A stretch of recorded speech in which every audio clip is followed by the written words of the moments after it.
Back to another session of object-oriented programming class. My name is Dr. Himanshu Gupta, and in today's session, I'm going to cover the entire third unit of object-oriented programming subject in single shot. So let's begin. On the screen, you can see the syllabus of our Unit 3. So Unit 3 is all about inheritance and polymorphism. It is basically the runtime polymorphism. तो क्या discuss करना है हमें in today's video? सबसे पहले we will discuss inheritance and its types. We will be particularly focusing on multiple inheritance,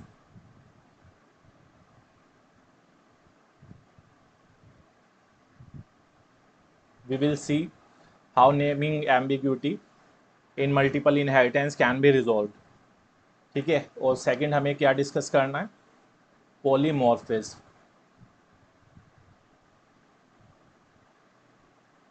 So polymorphism is of two type: compile time polymorphism and runtime polymorphism.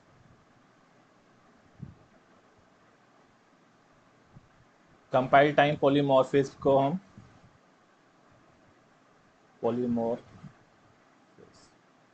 Compile time polymorphism को हम early binding भी बोलते हैं. Early binding and runtime polymorphism is also known as late binding.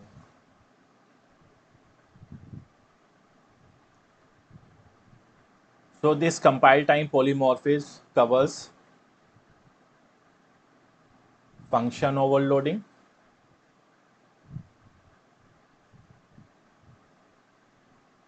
and operator overloading.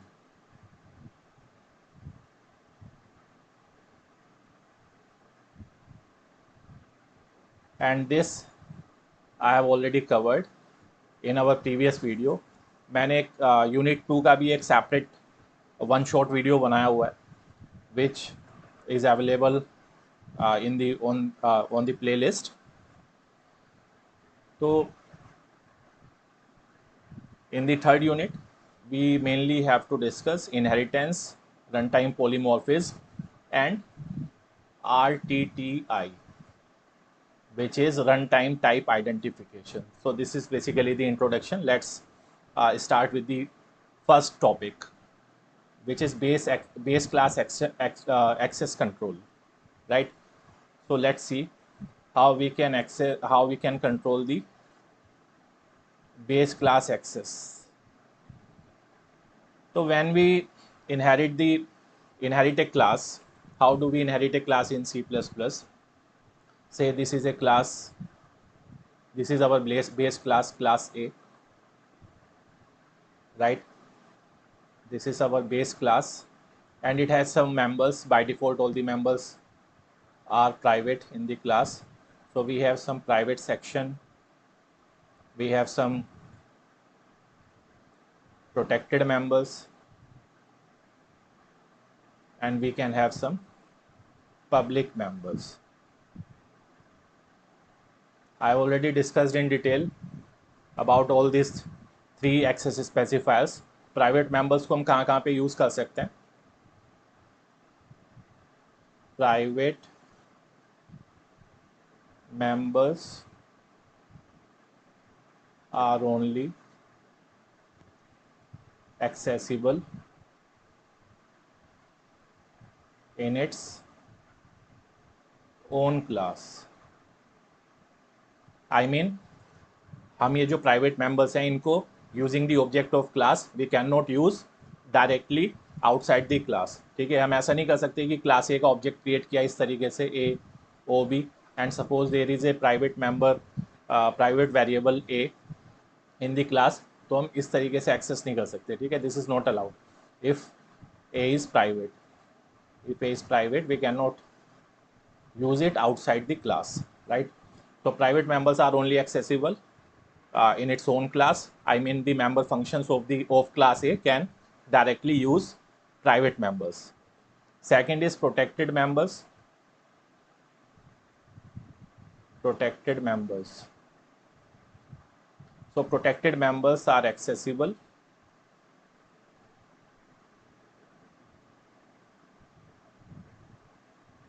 in its own class. अपनी class में तो use हो ही सकते हैं, as well as in the sub class. ठीक है, जो क्लास इसको डिराइव करेगी, जो क्लास इसको इनहेरिट करेगी, वो भी प्रोटेक्टेड मेंबर्स को डायरेक्टली यूज कर सकती है। We will see this using a suitable example. And public members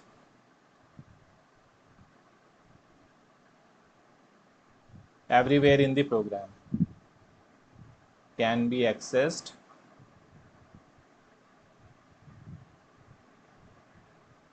everywhere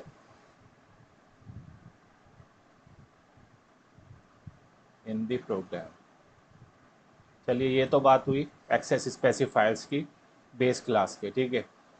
but if we inherit the class, अगर हम इस क्लास को, क्लास ए को इनहेरिट कर लें क्लास बी में, कैसे इनहेरिट करते हैं?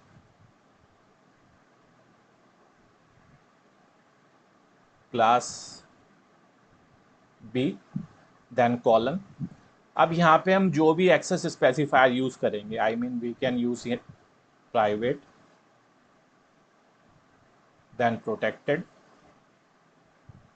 And public. इन तीनों में से हम कोई भी एक एक्सेस स्पेसिफायर यहाँ पे यूज करेंगे and class name, right. So this is the way to inherit the base class. तो इसका मीनिंग क्या हुआ? एक छोटी सी टेबल बनाते हैं। प्राइवेट, प्रोटेक्टेड एंड पब्लिक, और यहाँ पे भी private, protected and public.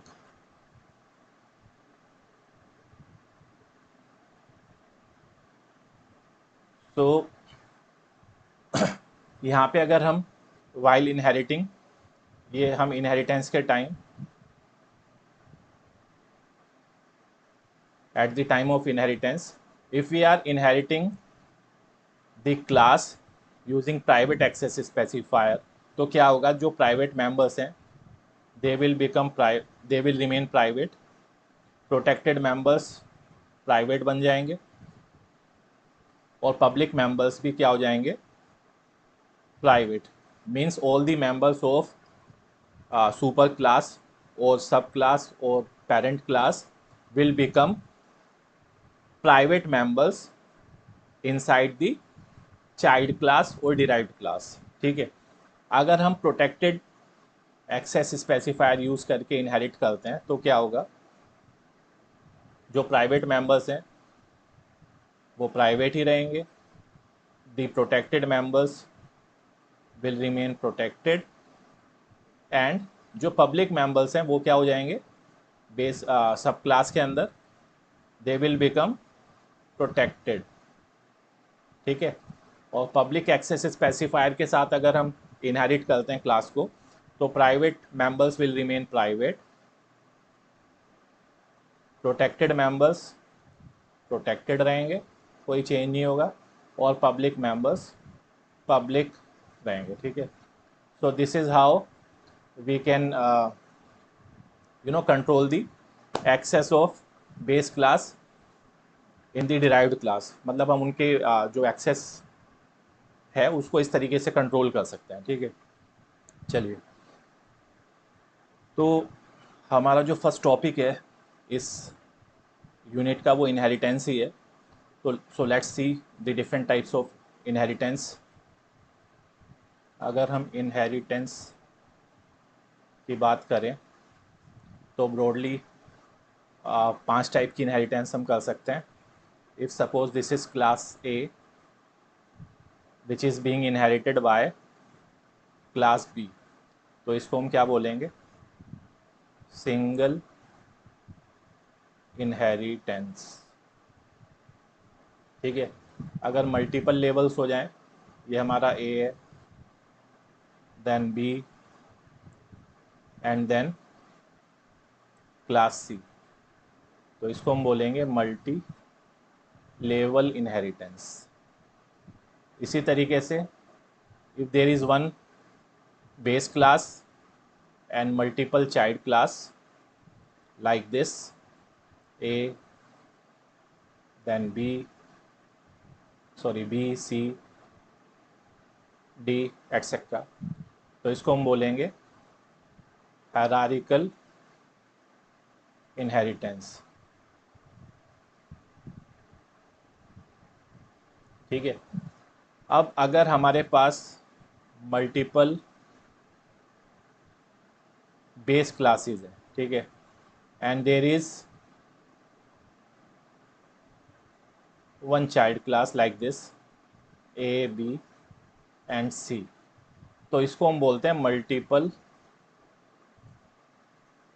Inheritance. Means child class is inheriting multiple base classes. ठीक है, अब यहाँ पे प्रॉब्लम क्या हो सकती है, प्रॉब्लम एक्चुअली यहाँ पे ये हो सकती है कि if suppose class A contains a method show, ठीक है, इट मे बी पॉसिबल कि क्लास बी के अंदर भी सेम नाम से सेम फंक्शन अवेलेबल हो। तो यहाँ पे हम देख रहे हैं कि ए के अंदर भी शो मेथड है विथ सेम सिग्नेचर, बी के अंदर भी सेम मेथड है जिसका नाम और सिग्नेचर सेम है। ठीक है, मतलब उसमें नंबर ऑफ आर्ग्यूमेंट भी सेम है और टाइप भी सेम है। तो ये जो दोनों शो मेथड है, they are now after inheritance क्या होगा, दोनों show method will become part of class C. तो अगर हम क्लास सी के ऑब्जेक्ट से शो मेथड को कॉल करने की कोशिश करेंगे तो they it will raise the ambiguity. ठीक है, वहाँ पे एक एम्बिगियस सिचुएशन आ जाएगी क्योंकि हमारे पास दो फंक्शंस हैं विद द सेम नेम, तो कंपाइलर विल गेट कंफ्यूज कि कौन से वर्जन को हमें कॉल करना है। ठीक है, तो this is the problem with the multiple inheritance and we will see how to handle it.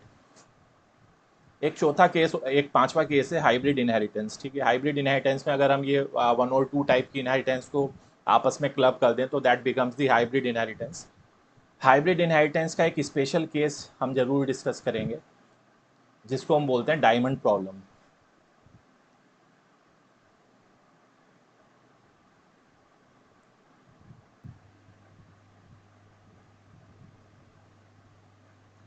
तो डायमंड प्रॉब्लम में इस तरीके से व्हाट इज हैपनिंग।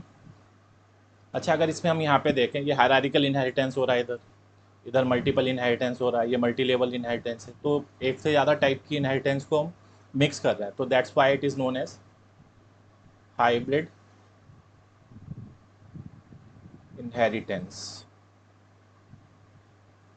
ठीक है, तो अब यहाँ पे प्रॉब्लम क्या हो रही है कि all the members of class ए, अगर आप क्लास ए के अंदर जो भी मेंबर्स हैं, मेंबर फंक्शंस और variables, they are being inherited in class D using two paths. वो दो पाथ से B and via C class D के अंदर इनहेरिट हो रहे हैं। ठीक है, तो दिस इज़ ए प्रॉब्लम। एक तो मतलब प्रॉब्लम यही है कि डी के अंदर दो कॉपीज़ बन रही है ए के मेंबर्स की। ठीक है, तो उसको हम मल्टीपल इनहेरिटेंस की तरह भी रिजोल्व कर सकते हैं, but it will still not solve the problem क्योंकि कॉपीज़ दो बन रही है तो वो मेमोरी वेस्ट हो रही है। ठीक है, तो इसमें हम वर्चुअल इनहेरिटेंस की हेल्प से इस प्रॉब्लम को रिजोल्व करते हैं। तो let's discuss all this inheritance one by one. जो इम्पोर्टेंट इनहेरिटेंस है वो वाला केस देख लेते हैं, लाइक सिंगल इनहेरिटेंस कैसे करते हैं, प्रोटेक्टेड मेंबर्स को इनहेरिटेंस में कैसे यूज़ करते हैं, मल्टीपल इनहेरिटेंस वाले केस को कैसे हैंडल करते हैं, एंड हाइब्रिड इनहेरिटेंस। बाकी ये हायरार्किकल और मल्टी लेवल तो इसी तरीके से हो जाएगी। ठीक है, तो सबसे पहले बेस से स्टार्ट करते हैं, सिंगल इनहेरिटेंस।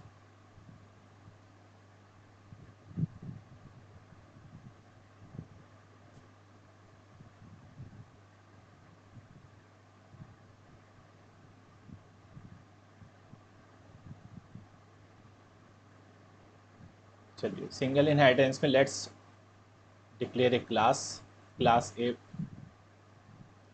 इसके अंदर आप बना लीजिए, एक क्लास के अंदर हम क्या क्या डिक्लेयर कर सकते हैं। Class can contain variables, constructors, destructors, methods, class itself, ठीक है, which is known as nested class. अब नेस्टेड क्लास भी दो तरीके की हो सकती है, we have nested class and local class. तो यहाँ पे हमने एक सिंपल सा वेरिएबल क्रिएट किया विच इज़ द प्राइवेट वन। ये थंब रूल ही है, जो हम वेरिएबल्स लेते हैं वो नॉर्मली हम प्राइवेट लेते हैं। Then in the public section let's create a constructor to construct this value. Constructor क्या होता है हमारा? Constructor is a special function which does not return anything, its name should be same as name of class. जैसे यहाँ पे नाम ए है तो ए ही रखेंगे हम यहाँ पे, है ना। जो मेंबर फंक्शंस हैं, मेंबर फंक्शन में हमारे पास लिबर्टी है, उसका नाम हम कुछ भी रख सकते हैं, बट कंस्ट्रक्टर के साथ कंस्ट्रक्टर का जो नाम है it must be same as name of class, ठीक है। कंस्ट्रक्टर कुछ भी रिटर्न नहीं करता, इसलिए इसके साथ कोई रिटर्न टाइप नहीं लगाएंगे, ठीक है। यहाँ पे हमें क्या करना है, इंट ए, इसको इनिशियलाइज कर दो, this a is equal to a. एक मैसेज भी प्रिंट कर देता हूँ यहाँ पे, सी आउट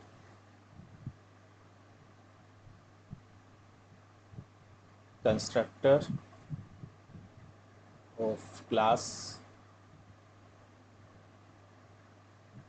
ए, ठीक है। चलिए अब कंस्ट्रक्टर बनाया तो let's create a destructor also.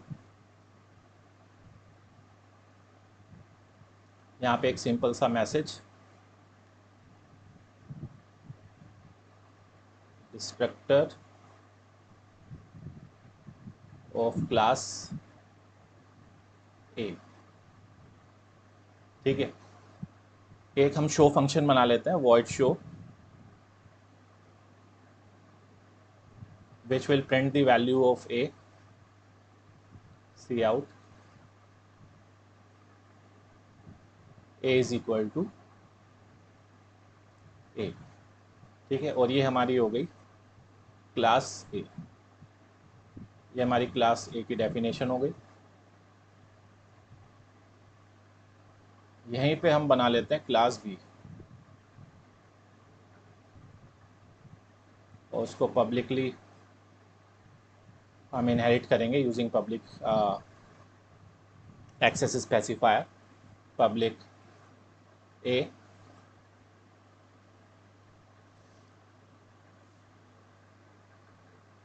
इधर भी हम क्या करेंगे, पब्लिक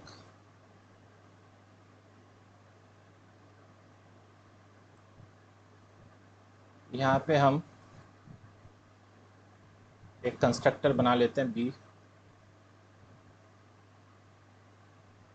एंड सपोज एक्स। अब क्या है कि जब हम इनहेरिटेंस करते हैं तो इनहेरिटेंस में जो बेस क्लास है हमारी, उसका कंस्ट्रक्टर, मतलब अगर हम डिराइव्ड क्लास का एक ऑब्जेक्ट क्रिएट करते हैं तो क्योंकि डिराइव्ड क्लास के अंदर अभी सिर्फ डिराइव्ड क्लासेस के अंदर सिर्फ अपने ही मेंबर्स नहीं है, ठीक है। ड्राइव्ड क्लास ने अभी बेस क्लास को भी इनहेरिट किया है, ठीक है। तो when we are going to create the object of derived class, it is the responsibility of derived class to also initialize the base class, ठीक है। और सी प्लस प्लस में ऐसा ही होता है, पहले बेस क्लास का कंस्ट्रक्टर कॉल होता है और उसके बाद डिराइव्ड क्लास का कंस्ट्रक्टर कॉल होगा, ठीक है। तो यहाँ पे हमें बेस क्लास के अंदर कौन सा किस टाइप का कंस्ट्रक्टर है, we have parameterize constructor here. तो ये जो पैरामीटराइज कंस्ट्रक्टर है इसको हमें वैल्यू पास करनी पड़ेगी। तो वो वैल्यू कैसे पास होगी, यूजिंग कंस्ट्रक्टर इनिशियलाइजेशन लिस्ट। यहाँ पे हम कंस्ट्रक्टर का नाम लेंगे और ये जो वैल्यू है वो उसमें यहाँ पे पास कर दिया, ठीक है। तो this is constructor initialization list. यहाँ पे क्योंकि हमने कोई वेरिएबल नहीं लिया इसलिए क्लास बी के लिए में हम कुछ इनिशियलाइज नहीं कर रहे, we will simply print some message here, constructor of class B, ठीक है। इसी तरीके से क्लास बी का डिस्ट्रक्टर भी बना देता है, सी आउट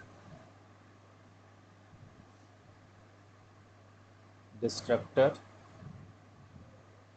ऑफ क्लास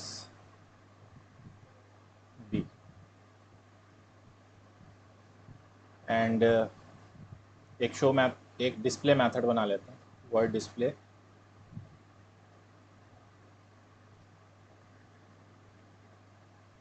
और ये हमारी क्लास बी खत्म हुई, ठीक है। सी आउट इनसाइड डिस्प्ले फंक्शन। चलिए अब हमें क्या करना है, let's declare the main method, int main.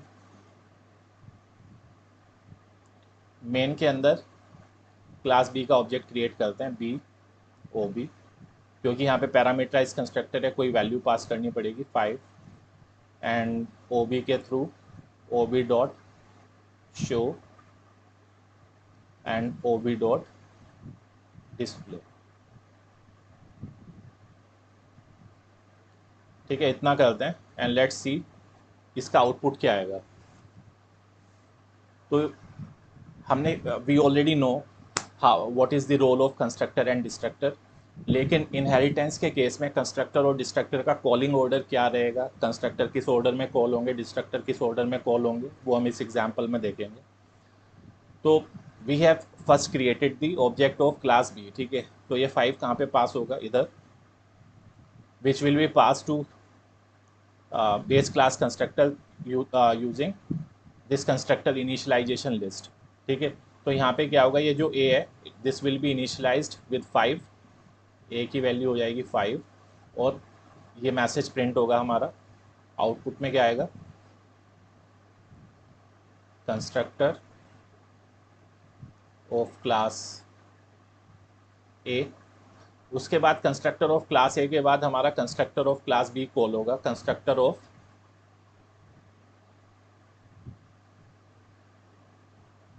Class B, ठीक है। तो यहाँ पे हमने constructor of class A call कर दिया, कंस्ट्रक्टर ऑफ क्लास बी, जैसे हम ऑब्जेक्ट क्रिएट करेंगे बी क्लास के ऑब्जेक्ट कंस्ट्रक्टर के पास जाएगा, लेकिन उससे पहले वो बेस क्लास के कंस्ट्रक्टर को कंस्ट्रक्ट करेगा, ठीक है। अब हमने यहाँ पे मैनुअली कॉल किया है शो मेथड, तो शो मेथड प्रिंट करेगा ए की value, A is equal to 5, और डिस्प्ले मेथड क्या प्रिंट करेगा, यहाँ से कंटिन्यू करते हैं, display method will print A message inside display function, ठीक है। अब हमारा मेन मेथड यहाँ पे ख़त्म हो गया, लेकिन उसके बाद क्या होगा, हमारे ऑब्जेक्ट डिस्ट्रॉय होंगे, ये जो हमने ऑब्जेक्ट क्रिएट किया है ये डिस्ट्रॉय होगा, ठीक है। तो जब हमारा ये ऑब्जेक्ट डिस्ट्रॉय होगा, क्लास बी का ऑब्जेक्ट, तो पहले कौन सा डिस्ट्रक्टर कॉल होगा, पहले क्लास बी का डिस्ट्रक्टर कॉल होगा, destructor of class B, and then destructor of class A, right. तो यहाँ पे ये वर्थ नोटिंग है कि जब आप इनहेरिटेंस कर रहे हैं, then constructors are invoked in the order, पहले बेस क्लास का कंस्ट्रक्टर कॉल होगा, देन डिराइव्ड क्लास का कंस्ट्रक्टर कॉल होगा, ठीक है। But destructor are called in reverse order, पहले डिराइव्ड क्लास का डिस्ट्रक्टर कॉल होगा, उसके बाद बेस क्लास का डिस्ट्रक्टर कॉल होगा, ठीक है। तो यहाँ पे एक चीज़ और है, ये जो डिस्ट्रक्टर है it will be only invoked अगर हम यहाँ पे स्टैटिक मेमोरी एलोकेशन कर रहे हैं इस तरीके से, क्योंकि जब हम इस तरीके से मेमोरी एलोकेशन करते हैं, ऑब्जेक्ट क्रिएट करते हैं, तो ये स्टैक में ऑब्जेक्ट क्रिएट हो रहा है, ठीक है। अगर हम इसकी जगह यहाँ पे एक दूसरा वर्जन बनाता हूँ मैं, int main, suppose this is the second version of main method, यहाँ पे हम ऑब्जेक्ट क्रिएट करते हैं using dynamic memory allocation, star O B is equal to new B, यहाँ पे हमने कंस्ट्रक्टर में वैल्यू पास कर दी, ठीक है। तो अब यहाँ पे क्या होगा, सेम मेथड्स को कॉल करते हैं, शो एंड डिस्प्ले। अब ये जो मेमोरी एलोकेशन हुआ ये हीप में होगा, ठीक है। तो यहाँ पे जो डिस्ट्रक्टर है वो ऑटोमेटिकली कॉल नहीं होगा।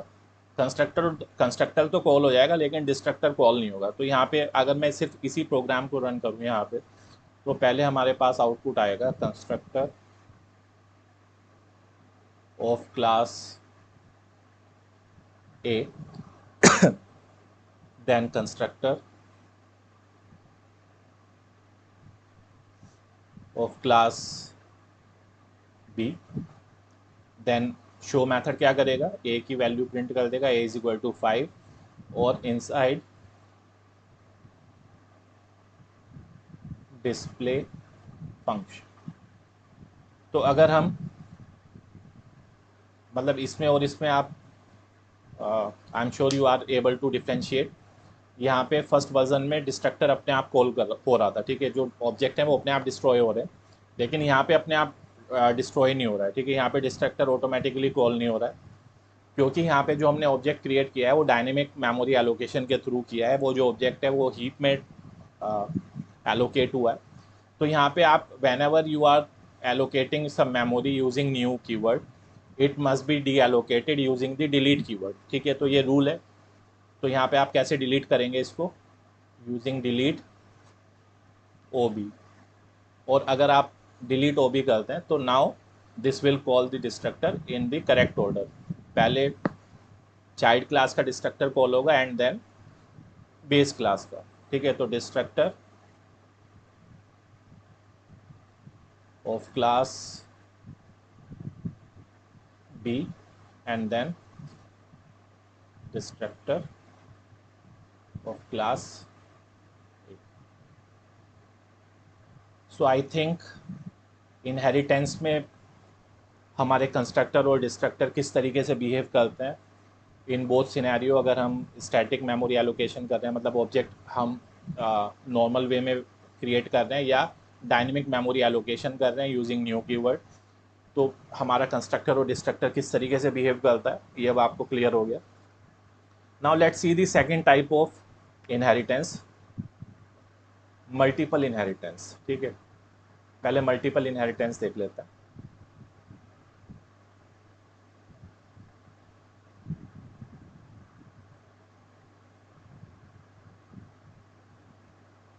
मल्टीपल इनहेरिटेंस, तो यहाँ पे हमें क्या करना है, बेसिकली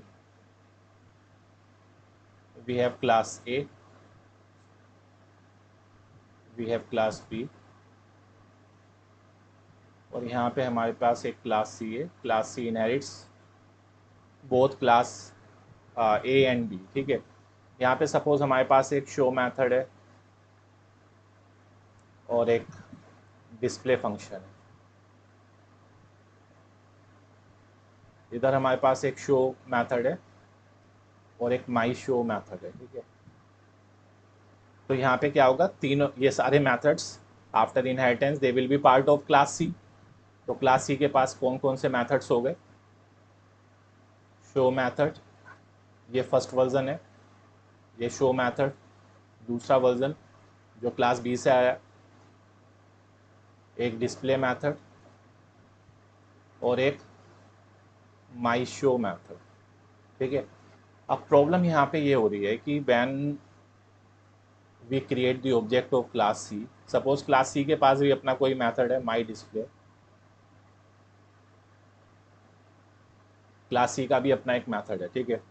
तो अगर मैं यहाँ पे मेन मेथड क्रिएट करूँ, इंट मेन,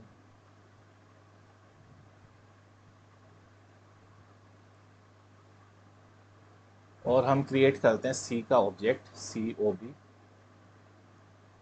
अगर मैं करूँ O B dot display, it will run fine, there is no absolutely no problem. ob dot my show, ये भी चल जाएगा। ob dot my display, this will also work fine। लेकिन जैसे ही मैं करूँगा ob dot show, तो ये जो कॉल है ये क्या हो जाएगी, एक एम्बिगुअस कॉल। ठीक है, ये एम्बिगुअस कॉल है। यहाँ पे कंपाइलर कंफ्यूज हो जाएगा कि कौन से शो वर्जन को हमें कॉल करना है, क्योंकि सेम नाम के हमारे पास दो मेंबर फंक्शंस अवेलेबल हैं। ठीक है, तो इसको कैसे रिजॉल्व करेंगे? इसको रिजॉल्व करेंगे using scope resolution operator. O V dot, suppose हमें ए का वर्जन कॉल करना है तो ए, अगर हमें बी का वर्जन कॉल करना है तो बी शो। ठीक है, तो this way we can handle the multiple inheritance. इसको प्रैक्टिकली देखते हैं। तो लेट मी ओपन माई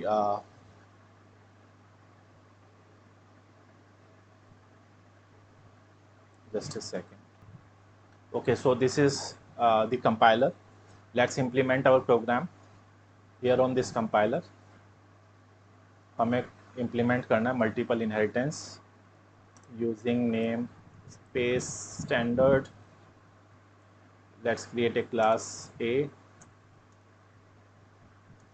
एक क्लास B बना लेते हैं पहले, और एक class C which inherits both class A and class B। ठीक है, तो ये हमारा स्ट्रक्चर क्रिएट हो गया। अब यहाँ पे हम क्रिएट करते हैं दो पब्लिक मेथड्स। क्या क्या मेथड्स थे हमारे? Show display, show my show.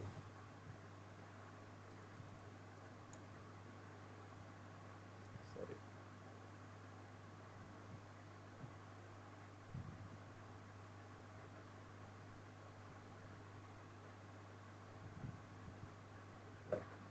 void show,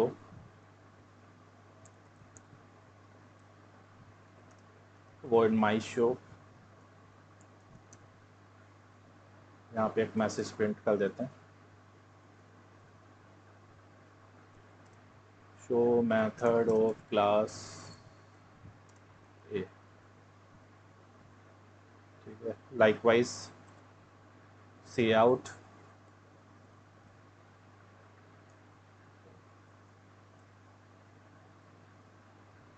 my show method of class A. ठीक है, नाउ इसी तरीके से इनका नाम चेंज कर दें।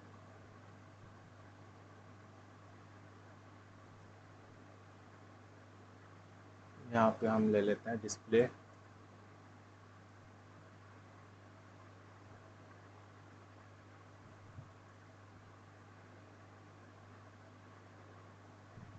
ठीक है, माई शो। माई शो को हम कॉमन रखते हैं, इधर पब्लिक सेक्शन में पब्लिक वॉइड सपोज ABC एक फंक्शन बना लेते हैं, सी आउट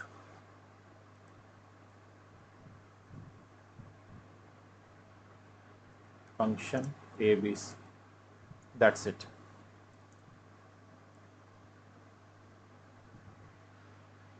ठीक है, तो इधर हम मेन मेथड के अंदर let's create the object of class C, try to access ob dot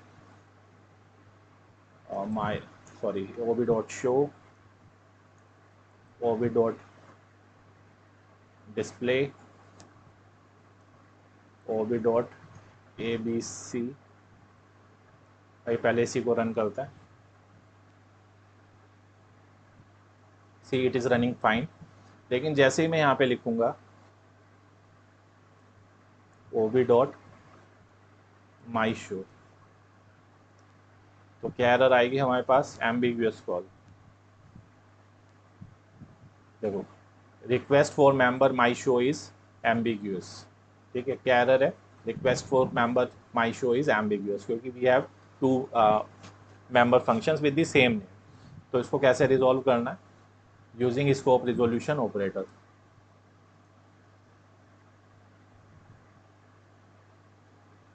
ठीक है, एक दूसरी कॉल हम कैसे कर सकते हैं? B my show.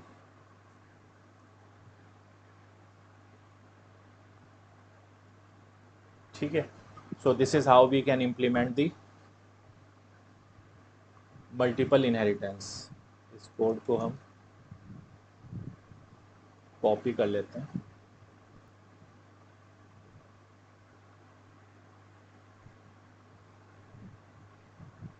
Control C,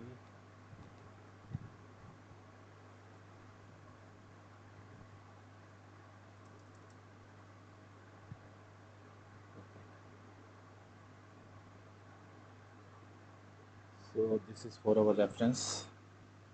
Now let's see the अच्छा, एक चीज़ हम रह गए, पहले हमें डायमंड प्रॉब्लम पे जाने से पहले हम देखते हैं कि how protected members behave in case of inheritance, है ना। प्रोटेक्टेड मेंबर्स में हमने क्या डिस्कस किया था, that protected members are accessible in its own class as well as in the sub class. तो इसी चीज़ को हम वेरीफाई करते हैं यूजिंग ए सुटेबल एग्जाम्पल, ठीक है। तो एक क्या करें, एक क्लास बना लेते हैं, क्लास ए। क्लास के अंदर कुछ प्रोटेक्टेड मेंबर्स ले लेते हैं, एक प्रोटेक्टेड फंक्शन ले लेते हैं, void show, and cout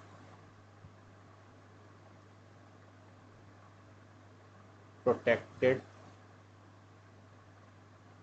function show of class A, ठीक है। कुछ पब्लिक फंक्शन ले लेते हैं, public now void display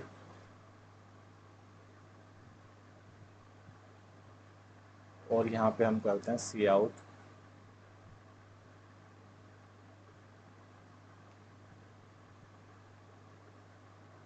display function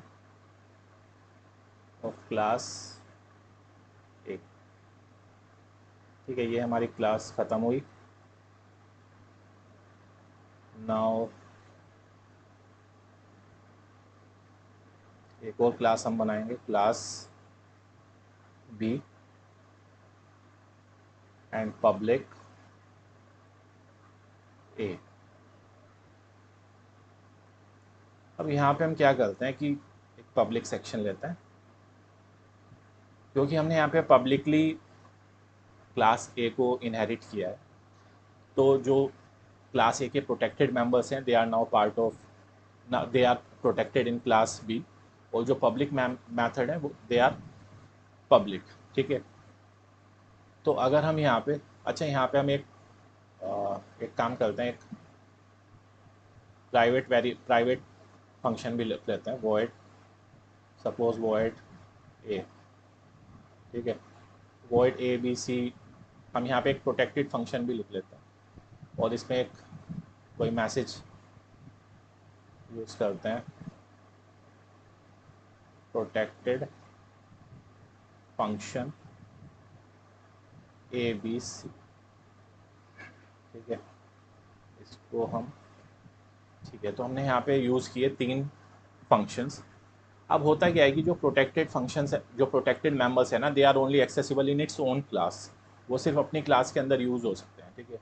तो ये जो प्रोटेक्टेड मेंबर है ए बी सी, वो हम सिर्फ इस क्लास के अंदर यूज़ कर सकते हैं, यानी वो ये जो ए बी सी कॉल है वो मैं यहाँ पे यूज़ कर सकता हूँ, ए बी सी को यहाँ पे कॉल कर सकते हैं और ए बी सी को यहाँ भी कॉल कर सकते हैं। ये प्रोटेक्टेड मेंबर्स है, वो सिर्फ क्लास के मेंबर्स के अंदर यूज़ कर सकते हैं, क्लास के बाहर यूज़ नहीं कर सकते, ठीक है।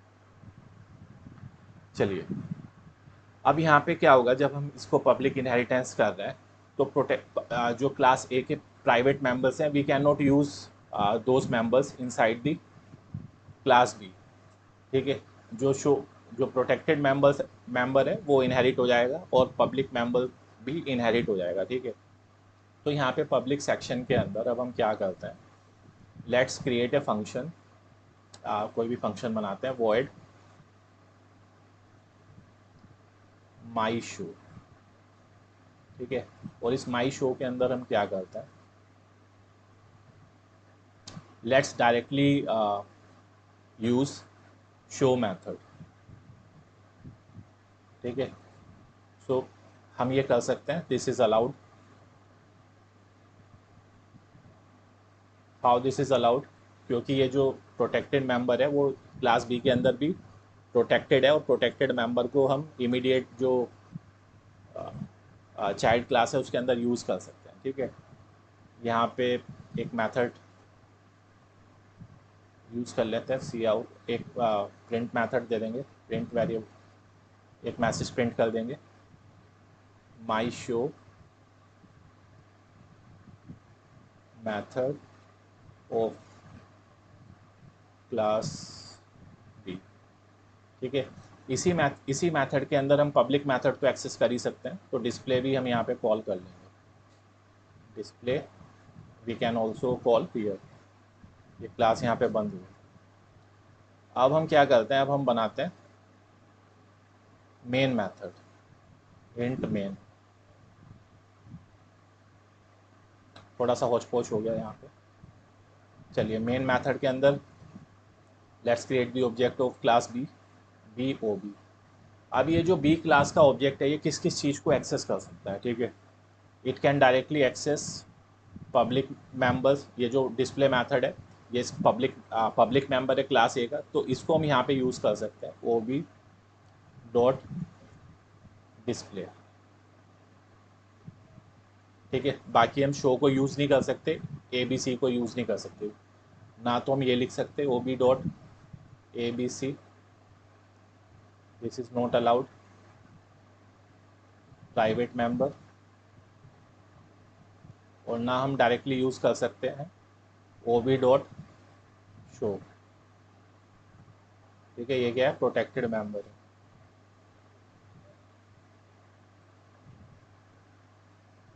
और क्या चीज़ हम यूज़ कर सकते हैं, O B dot my show, क्योंकि ये पब्लिक मेंबर है। ठीक है, तो हम डायरेक्टली प्राइवेट और प्रोटेक्टेड मेंबर्स को यूज़ नहीं कर सकते, लेकिन जो we can use them via the member function of that class जो हम यहाँ पे यूज़ कर रहे हैं। ठीक है, तो इसका आउटपुट क्या आएगा? अगर हम इसका आउटपुट की बात करें, सबसे पहले हमने ऑब्जेक्ट क्रिएट किया ओ बी डॉट डिस्प्ले, हमने हमने किसको कॉल किया, O B dot display method को।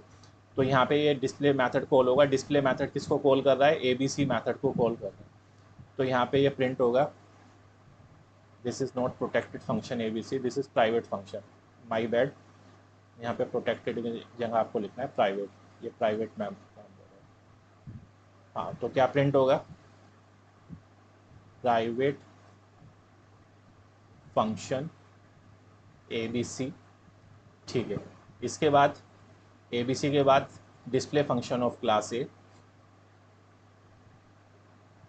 Display function of class A, ये हमारी एक कॉल हुई। ठीक है, उसके बाद हमें ये तो कॉल होंगे ही, फिर माई शो मैथड को कॉल किया हमने, माई शो मैथड ने किसको कॉल किया, शो मैथड को। माई शो ने शो मैथड को डायरेक्टली यूज़ कर सकते हैं क्योंकि वो प्रोटेक्टेड मेंबर है, और प्रोटेक्टेड मेंबर अपनी क्लास में यूज़ हो सकता है और डिराइव्ड क्लास में भी यूज़ हो सकता है। ठीक है, तो माई शो मैथड, हमने यहाँ पे शो मैथड को कॉल किया, और शो मैथड भी किसको कॉल कर रहा है, पहले प्राइवेट मेंबर को। ठीक है, तो हम यहाँ, यानी हम यहाँ पे क्या कर पा रहे हैं, हम पब्लिक मेथड के अंदर, माई शो के अंदर प्रोटेक्टेड फंक्शन को यूज़ कर पा रहे हैं, और यूजिंग दैट प्रोटेक्टेड फंक्शन हम प्राइवेट मेंबर को भी एक्सेस कर पा रहे हैं। ठीक है, तो यहाँ पे क्या आउटपुट आएगा, सबसे पहले प्रिंट होगा private function A B C, उसके बाद प्रिंट होगा प्रोटेक्टेड फंक्शन शो,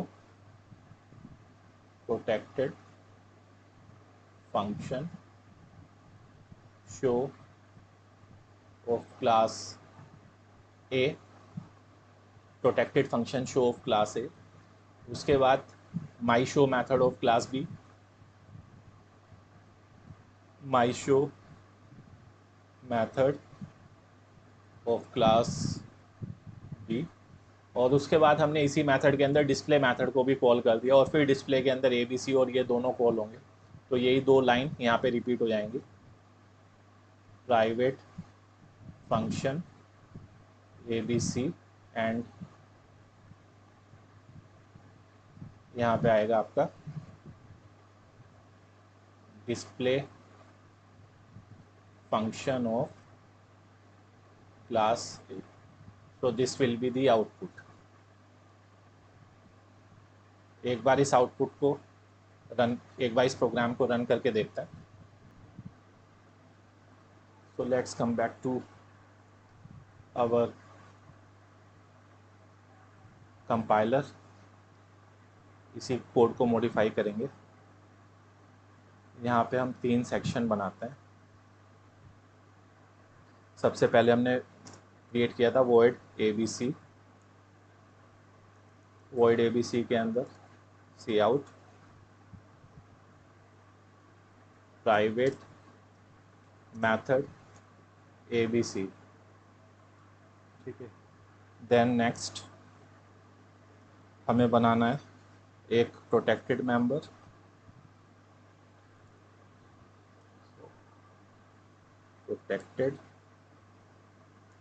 प्रोटेक्टेड के अंदर हमने बनाया था शो मेथड, वॉइड शो, और शो मेथड में let's call the ABC function first and cout protected function show, that's it. और एक हम बना लेते हैं public method display, public void display. इधर भी हम क्या करेंगे, ABC मेथड को कॉल किया पहले। देखो विद इन दी क्लास हम किसी भी मेथड को कहीं भी कॉल कर सकते हैं। सी आउट पब्लिक फंक्शन डिस्प्ले, ठीक है।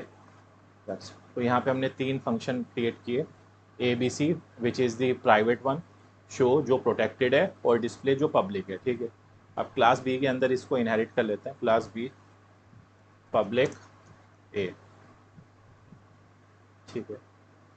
यहाँ पे सिर्फ हम एक पब्लिक फंक्शन रखेंगे, वॉइड माई शो,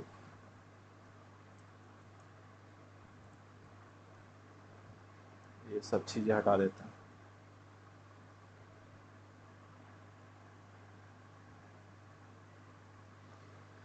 ठीक है। अब यहाँ पे शो मेथड के हम अंदर हमें बेसिकली हमारा ऑब्जेक्टिव क्या है, हमारा ऑब्जेक्टिव ये है कि हम ये पहले तो हमें ये डेमोन्स्ट्रेट करना है कि जो प्रोटेक्टेड मेंबर है वो हम सब क्लास के अंदर डायरेक्टली यूज़ कर पा रहे हैं। तो प्रोटेक्टेड मेंबर कौन सा था, हमारा शो मेथड। तो यहाँ पे हम शो मेथड अगर हमारा यहाँ पे रन हो गया, डायरेक्टली कॉल हो गया, तो ये प्रूव हो जाएगा कि प्रोटेक्टेड मेंबर्स को हम चाइल्ड क्लास के अंदर डायरेक्टली यूज़ कर सकते हैं, ठीक है। बाकी एक कोई भी मैसेज प्रिंट कर देते हैं आप, say my show method of class B, और इसी के अंदर हमने एक पब्लिक मेथड भी बनाया था डिस्प्ले, तो डिस्प्ले को भी कॉल कर लेते हैं, एंड दैट्स इट, ठीक है। अब हमें यहाँ पे क्या करना है, इसको हटा दो। हमने क्रिएट किया था क्लास B का ऑब्जेक्ट OB, तो OB के थ्रू हम सिर्फ पब्लिक मेंबर्स एक्सेस कर सकते हैं, ठीक है। ना प्राइवेट मेंबर्स को एक्सेस कर सकते हैं, ना प्रोटेक्टेड मेंबर्स को। तो पब्लिक मेंबर्स कौन से हैं, एक तो डिस्प्ले फंक्शन हमारा पब्लिक है जो हमने क्लास A से इनहेरिट किया है, और एक माई शो।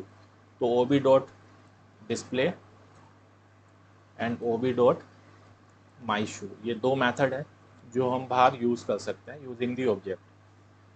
चलिए अब इसको रन करके देखते हैं। सो एज एक्सपेक्टेड, जैसा हमने अभी डिस्कस किया था, क्या है, पहले private function ABC, then display function 1 2 3 4 5 6 7, तो 7 प्रिंट स्टेटमेंट है हमारे यहाँ पे, और इधर भी सेम हमारा कोड है, ठीक है। So this proves, I think अब आप समझ गए कि कैसे हम पब्लिक, प्राइवेट और प्रोटेक्टेड एक्सेस स्पेसिफायर्स को यूज़ करते हैं, क्या किसकी क्या रेस्ट्रिक्शंस हैं। ये कोड सिंप्लिसिटी के लिए यहाँ पे फ्यूचर रेफरेंस के लिए कॉपी पेस्ट कर देता हूँ। चलिए चलिए अब हम अपनी लास्ट टाइप की इनहेरिटेंस पे आ जाते हैं। ज़्यादा इनहेरिटेंस में हम जो मल्टी लेवल है वो हो ही जाएगी। मैं जो एक स्पेशल केस है इनहेरिटेंस का, डायमंड प्रॉब्लम, उसको डिस्कस करते हैं।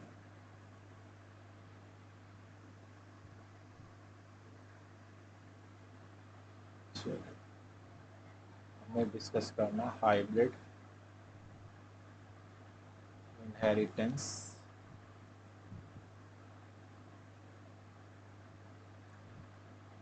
यहाँ पे एक special diamond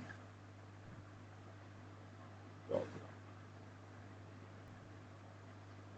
okay, so diamond problem में क्या होता है,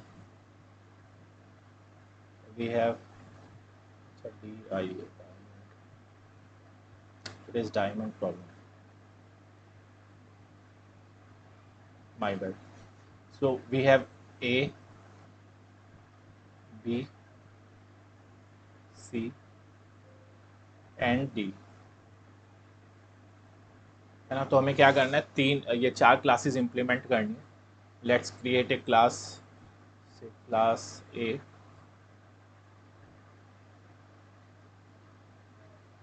एंड पब्लिक void शो। ठीक है, यहाँ पे एक सिंपल सा message, show method of class A. Now next class B, और इनहेरिट करते हैं ए को। ठीक है, यहाँ पे हम इसकी बॉडी में कुछ भी नहीं दे रहे। क्लास सी पब्लिक, हाँ यहाँ पे भी पब्लिक ए, इसको भी हम ब्लैंक छोड़ते हैं अभी। And class D public D comma public C. ठीक है,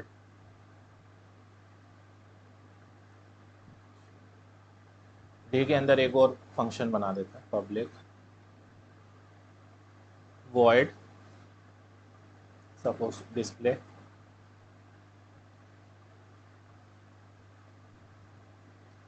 सी आउट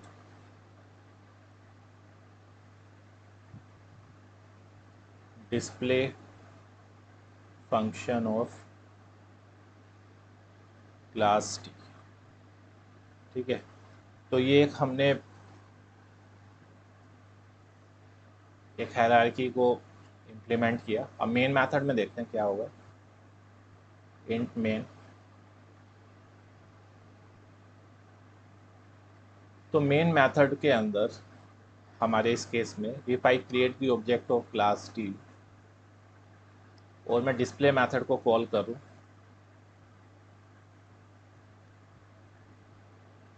तो इट विल एग्जीक्यूट फाइन, है ना। यहाँ पे कोई प्रॉब्लम नहीं है क्योंकि डिस्प्ले की का एक ही वेरिएंट है। लेकिन आप यहाँ पे अगर ध्यान से देखेंगे, ये जो शो मेथड है, show method via 2 paths B and C, यहाँ पे डी के अंदर 2 कॉपीज आ गई हैं, शो एंड शो। एक कहाँ से आया है, बी से, और एक सी से। ठीक है, तो अगर हम यहाँ पे ओ बी डॉट शो करेंगे तो again compiler will be confused, है ना। This is not allowed, this is again an ambiguous call. तो one way to resolve this ambiguous call is to use scope resolution operator as we have used previously with the multiple inheritance। कैसे use करेंगे, O B dot B show and O B dot C show. तो ये हम कर सकते हैं, but this is not a good solution. Why this is not a good solution, क्योंकि हम although we are able to access the show method in the D class, लेकिन हम क्या नहीं कर पा रहे हैं यहाँ पे, हम हमारा जो मेन प्रॉब्लम है, जो डुप्लीकेशन हो रहा है, ठीक है, जो आ, ये जो क्लास ए है इसके सारे मेंबर्स की जो डुप्लीकेट कॉपीज़, दो दो कॉपीज़ हमारे पास क्लास डी के अंदर मिल रही है, उसको हमने अभी रिजॉल्व नहीं किया, ठीक है। तो इसको हम कैसे रिजॉल्व कर सकते हैं? This can be resolve using the virtual inheritance. तो वर्चुअल इनहेरिटेंस करने के लिए we only need to write a keyword virtual when we are doing the inheritance. Like यहाँ पे जैसे हम क्लास ए को इनहेरिट कर रहे हैं, तो इससे पहले या बाद में आपको वर्चुअल यूज़ करना है।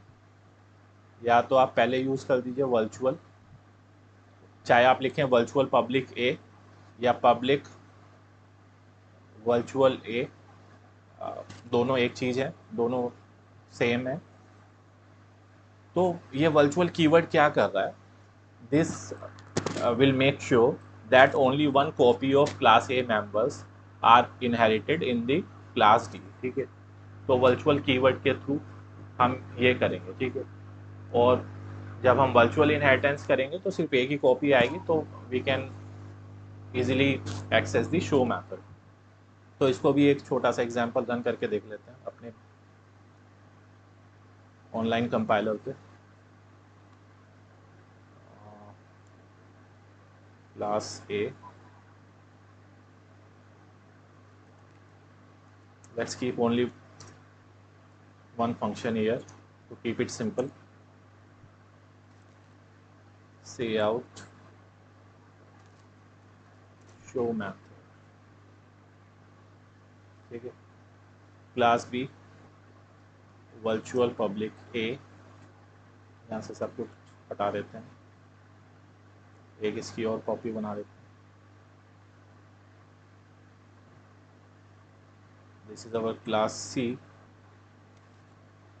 और एक क्लास डी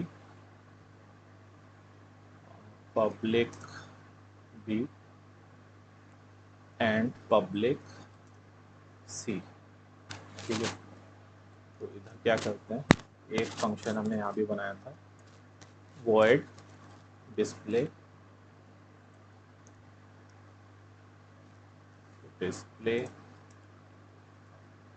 see out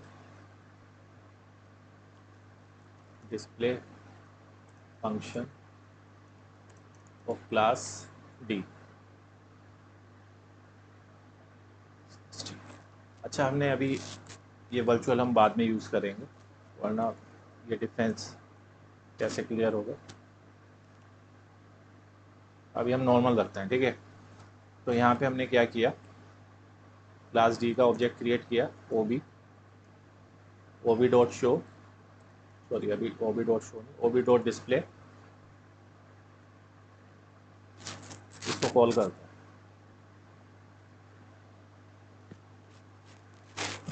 ये कहीं हमने सेमीकोलन छोड़ दिया है, लेट्स सी कहाँ पे छोड़ा है, ये सेमीकोलन, ठीक है, अब शायद चलना चाहिए।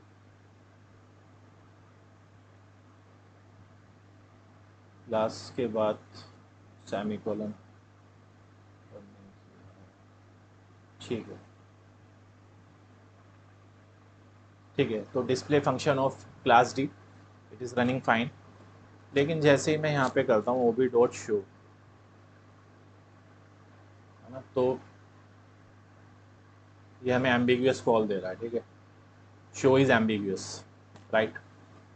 तो इसको one way to resolve this is to access it like this, B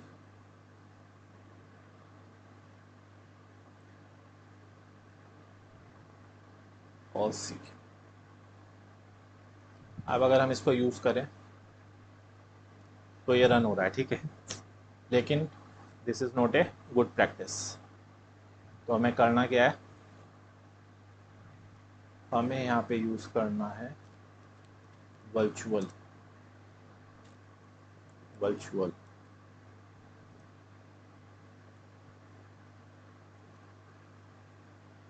यहाँ पे वर्चुअल का ये जो पब्लिक और वर्चुअल का ऑर्डर मैटर नहीं करता, we can use either way, ठीक है, किसी भी ऑर्डर में हम इसको यूज़ कर सकते हैं। एंड ओवी डॉट शो,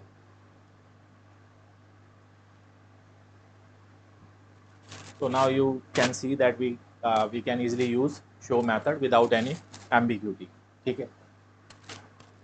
तो इसको सेम प्रोग्राम को हम यहाँ भी इसको भी फ्यूचर रेफरेंस के लिए अपने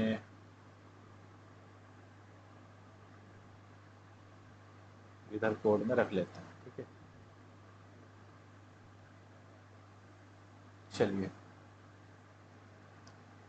तो अभी तक हमने क्या क्या डिस्कस कर लिया अपने, अगर हम सिलेबस को देखें, हाँ, so we have discussed base class, access control, inheritance and protected members, inheriting multiple base classes, constructor, destructor and inheritance। inheritance के अंदर constructor और destructor का behavior हमने कवर कर लिया, ग्रांटिंग एक्सेस कैसे एक्सेस देते हैं, वर्चुअल बेस क्लासेस भी हमने डिस्कस कर ली। अब हमें डिस्कस करना है पॉलीमॉर्फिज्म, जिसमें virtual functions, virtual attribute, inheritance, ये सब डिस्कस करना है, ठीक है। तो वर्चुअल फंक्शंस क्यों और किस लिए यूज़ करते हैं, लेट्स सी।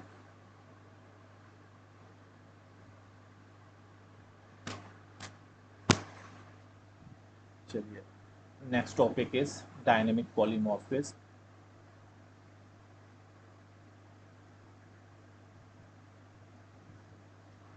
तो डायनेमिक पॉलीमॉर्फिज्म में हम क्या करते हैं, we do the overriding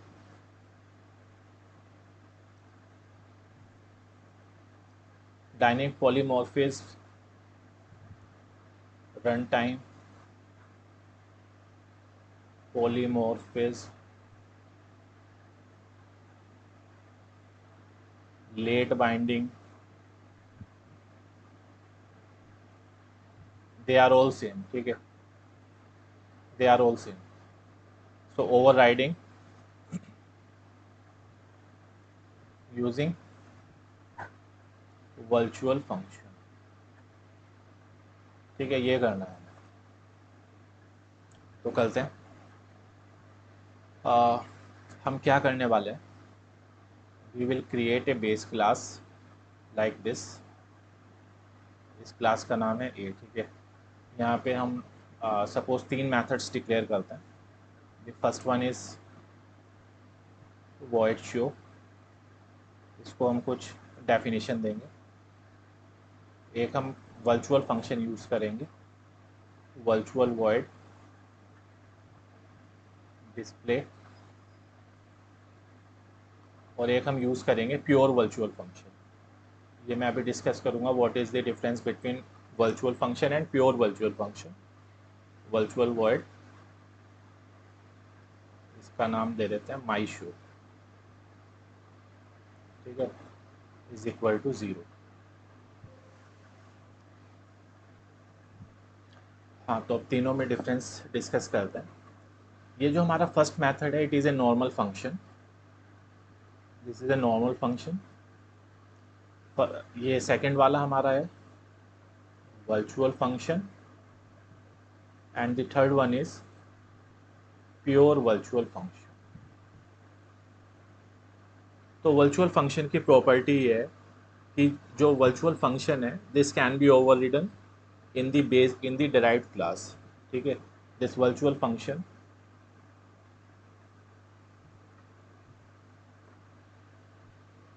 can be overridden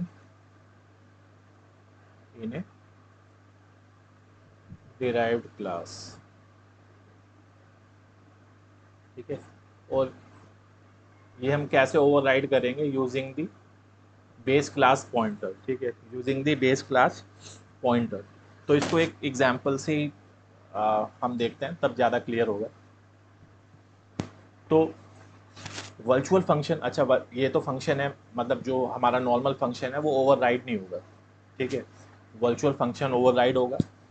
तो what is the difference between the virtual function and pure virtual function, ठीक है। वर्चुअल फंक्शन के साथ क्या है कि हम वर्चुअल फंक्शन का कुछ डिफ़ॉल्ट डेफिनेशन दे सकते हैं, ठीक है। ओवरराइड करते हुए we can override its definition, we can give our we can give the new definition to the function. Pure virtual function के केस में क्या है कि प्योर वर्चुअल फंक्शन की कोई भी डेफिनेशन हम नहीं देते, ठीक है। Pure virtual function is an abstract function, जैसे जावा में एब्स्ट्रैक्ट फंक्शन होते हैं, तो pure virtual function abstract function की तरह वर्क करता है। अब if a class contains at least one pure virtual function, अगर किसी क्लास के अंदर एक भी प्योर वर्चुअल फंक्शन है, then that class becomes abstract class, ठीक है, and we can not create the object of that class. तो ये बहुत लॉजिकल भी है। अगर हम किसी भी क्लास के अंदर, क्योंकि प्योर वर्चुअल फंक्शन एक इनकम्प्लीट फंक्शन है, ठीक है, तो अगर किसी क्लास के अंदर कोई इनकम्प्लीट फंक्शन है, that means we will not consider that class as a complete class. तो उस केस में क्या होगा, हम उस क्लास का ऑब्जेक्ट क्रिएट नहीं कर पाएंगे, ठीक है। अब सेकंड क्वेश्चन ये अराइज होता है कि why are we, if we are not defining the pure virtual function, तो हम उसको यूज ही क्यों कर रहे हैं, ठीक है। So this is basically a kind of request to the derived class कि आपको उस फंक्शन की अपने हिसाब से अपनी डेफिनेशन देनी है, ठीक है। जैसे sometimes our parents ask us या our teachers ask us to do something without explicitly telling us कि हमें वो पर्टिकुलर टास्क करना कैसे है, ठीक है। जैसे एक सपोज एक टीचर ने 4 स्टूडेंट्स को एक टास्क दिया कि क्रिएट ए प्रोजेक्ट, ठीक है, एक प्रोजेक्ट क्रिएट करना है छोटा सा यूजिंग से जावा जावा स्विंग में एक छोटा सा प्रोजेक्ट क्रिएट करना है, ठीक है। तो ये हम इसको हम एक वर्चुअल फंक्शन की तरीके से कंसिडर कर सकते हैं, वर्चुअल वॉइड क्रिएट प्रोजेक्ट, ठीक है। ये एक हमारा फंक्शन है। नाउ जो स्टूडेंट क्लास हैं, there can be n number of students, वो सब उसको अपनी अपनी इम्प्लीमेंटेशन देंगे, ठीक है। तो ये एक मतलब काइंड ऑफ थ्योरी है behind the pure virtual function. तो अभी हमें क्या करना है, लेट्स क्रिएट 2 क्लासेस। एक क्लास हम क्रिएट करते हैं बी, और एक क्लास सी। यहाँ पे हम ये तीनों फंक्शंस को ओवरराइड करने की कोशिश करते हैं, मतलब ये तीनों फंक्शन को ओवरराइड करते हैं। void show, then void display, void my show। ये जो my show है, इसकी डेफिनेशन यहाँ पे देनी, इसको ओवरराइड करना मैंडेटरी है। अगर हम इसको ओवरराइड नहीं करेंगे, क्योंकि अगर आप डिस्प्ले की कोई डेफिनेशन नहीं देंगे तब भी चल जाएगा, ठीक है, क्योंकि डिस्प्ले की उस केस में डिफ़ॉल्ट डेफिनेशन जो आपने क्लास ए में दी है वो वर्क करेगी। लेकिन अगर आपने यहाँ पे माई शो को डिफाइन नहीं किया, तो ये जो माई शो है वो इस क्लास में भी वर्चुअल रह जाएगा, and then we will not be able to create the object of class B itself. अच्छा, एक मेथड यहाँ पे क्लास बी में और बनाते हैं, which is the exclusive method of class B, जो क्लास बी का अपना एक मेथड है, ठीक है। उसको हम नाम देते हैं void, इसको नाम देते हैं suppose extra B, class B का एक्स्ट्रा मेथड है, ठीक है। इसी तरीके से हम यहाँ पे 4 मेथड्स क्रिएट करते हैं। void show, then void display, void my show, and void, यहाँ पे एक्स्ट्रा बी की जगह हम क्या करेंगे, एक्स्ट्रा सी, ठीक है। यहाँ पे हम एक्स्ट्रा सी एक क्रिएट कर रहे हैं। तो अब करना क्या है, मेन मेथड के अंदर, ठीक है, ये हमारा मेन मेथड है, सपोज इंट मेन।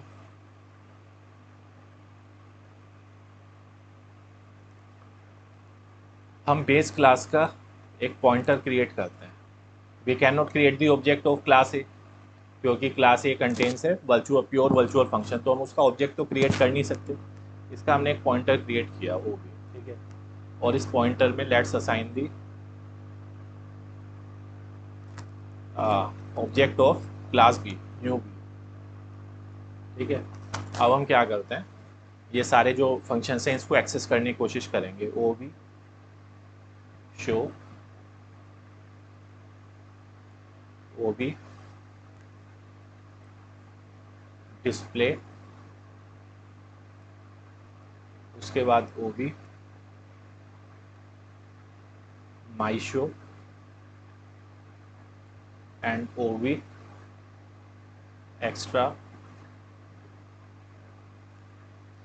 तो यहाँ पे using the base class pointer we can access, देखो ये पॉइंटर किसका है, बेस क्लास का, पॉइंट किसको कर रहा है, डिराइव्ड क्लास को, ठीक है। ऐसा इसलिए पॉसिबल है क्योंकि इनहेरिटेंस हो रही है। तो जब हम ओ बी शो को एक्सेस करेंगे तो ये कौन सा वर्जन कॉल करेगा, बेस क्लास वाला, बेस क्लास वर्जन। क्यों बेस क्लास वर्जन कॉल करेगा, क्योंकि ये जो शो मेथड है दिस इज नॉट वर्चुअल, तो वर्चुअल नहीं है तो बेस क्लास के ही वर्जन को कॉल करेगा। डिस्प्ले मेथड बेस क्लास में वर्चुअल है तो ये डिराइव्ड क्लास वर्जन को कॉल करेगा।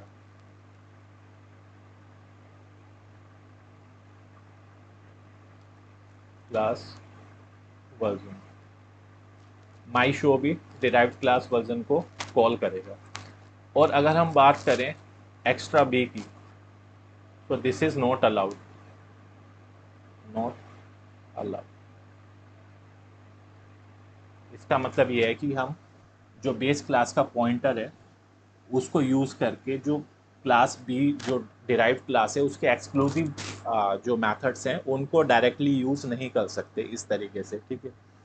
Because class A pointer does not have any reference of class B is exclusive methods, ठीक है। अब यही सेम चीज़ हम करते हैं, इसको डायनेमिक पॉलीमॉर्फिज्म क्यों बोलते हैं। अब क्या कर रहे हैं हम, जो पॉइंटर है वो सेम है and now pointer is pointing towards another class C which is the another child of class A, ठीक है। तो यहाँ इसको भी पॉइंट कर सकती है। अब हम same O B dot show, O B display, O B my show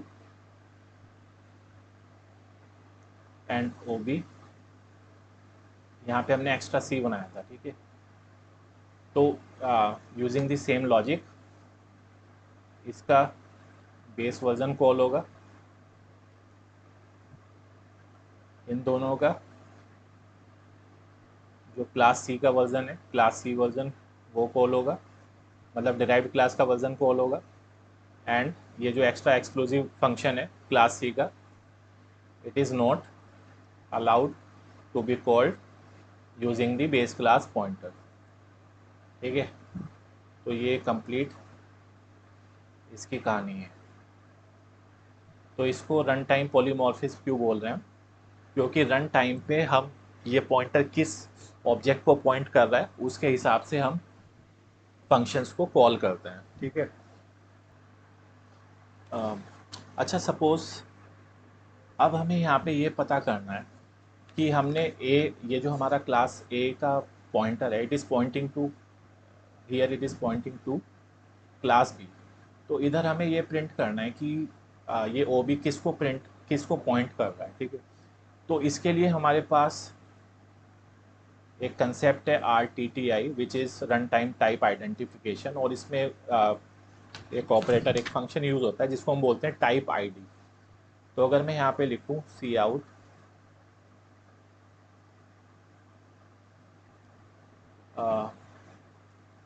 class A pointer is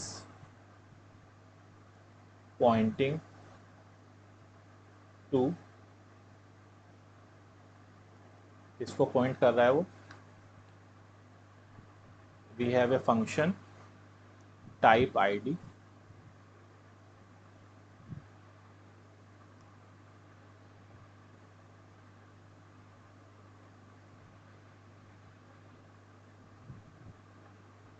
O B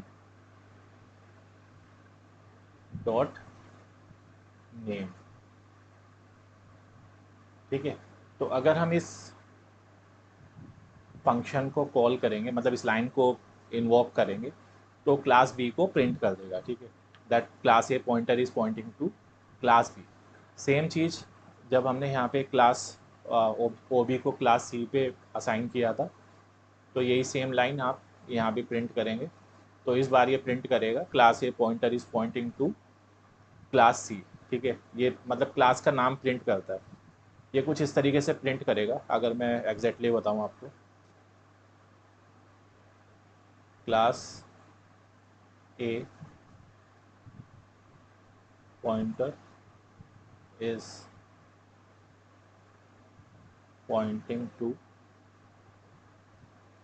ये जो प्रिंट करेगा वो क्लास का नाम और उसकी लेंथ प्रिंट करता है पहले।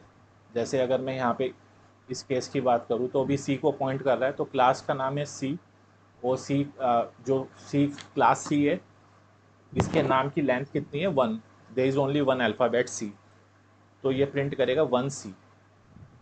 ठीक है, तो this is how we can use the type ID to identify at the run time कि हमारा जो बेस क्लास का पॉइंटर है वो डिराइव्ड क्लास, कौन सी डिराइव्ड क्लास को पॉइंट कर रहा है। ठीक है, तो type, this is the advantage of using type ID. अच्छा, अब एक हमारी प्रॉब्लम और रह गई। वो प्रॉब्लम ये है कि we are not able to use the exclusive members of derived class using the base class pointers. जैसे हम यहाँ पे अगर यूज़ करने की कोशिश कर रहे हैं ओ बी एक्स्ट्रा बी या ओ बी एक्स्ट्रा सी, तो इसको हम यूज़ नहीं कर पा रहे हैं। ठीक है, तो इसके लिए क्या सॉल्यूशन है हमारे पास? इसके लिए हमारे पास एक कास्टिंग ऑपरेटर होता है जिसको हम बोलते हैं डायनेमिक कास्ट। ठीक है, इसको हम कैसे यूज़ करेंगे? सपोज़ हमें हमारे पास ऑब्जेक्ट ओ बी है जो किसको पॉइंट कर रहा है, this is O B is equal to new C. तो हमें क्या करना है बेसिकली, ओ बी को सी में कास्ट करना है। ठीक है, ओ बी को सी में कास्ट करना है, तो सी क्लास का हमें एक पॉइंटर बनाना है, सपोज स्मॉल सी, या कुछ और कर लेते हैं, एक पी ले लेते हैं इसको। ठीक है, पी इज इक्वल टू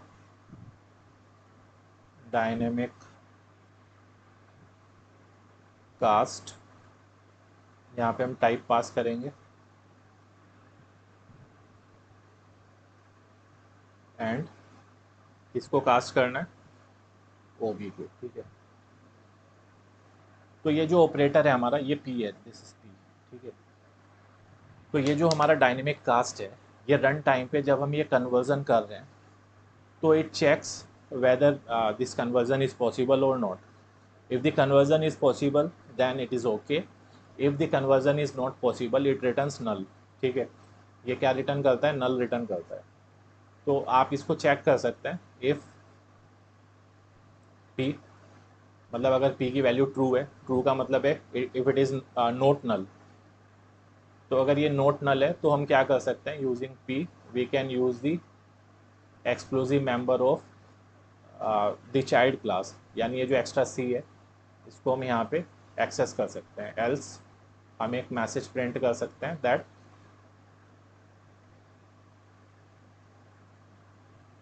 अगर ये टाइप कास्ट नहीं हो पाया तो इसका रीज़न क्या होगा, दैट क्लास ए पॉइंटर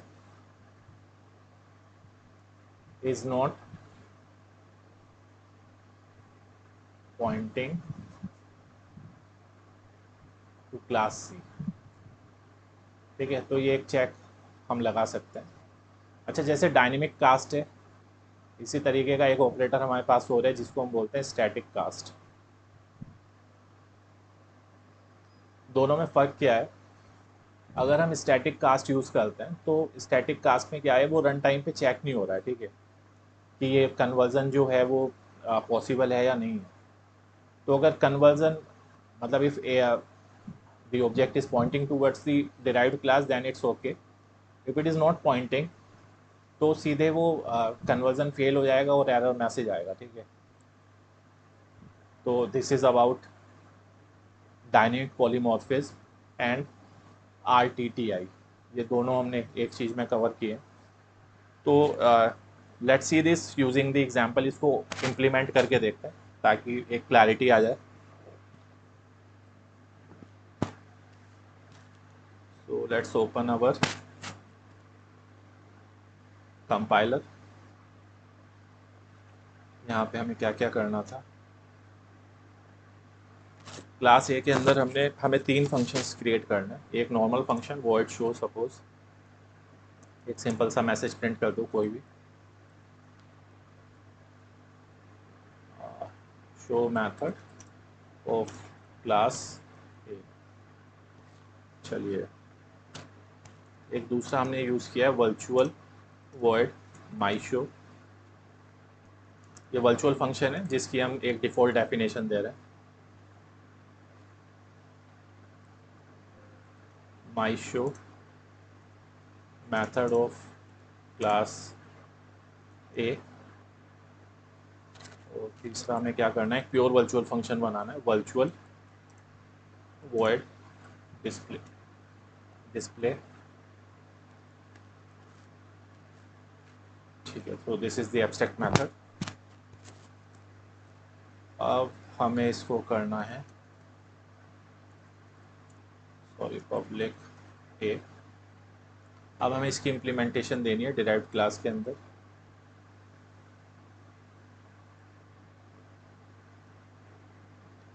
यहाँ पे देते हैं, यहाँ पे show method of class B, virtual यहाँ से हट जाएगा, my show method of class B and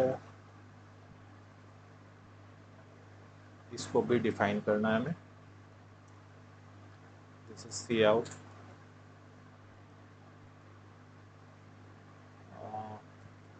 display function of class B. और एक हमें और फंक्शन बनाना है इसका एक्स्ट्रा, जो एक्सक्लूसिव फंक्शन है, void extra B, suppose C out function extra B of class. चलिए, तो ये क्लास हमारी पूरी हो गई, इसको कॉपी कर लेते हैं, control C,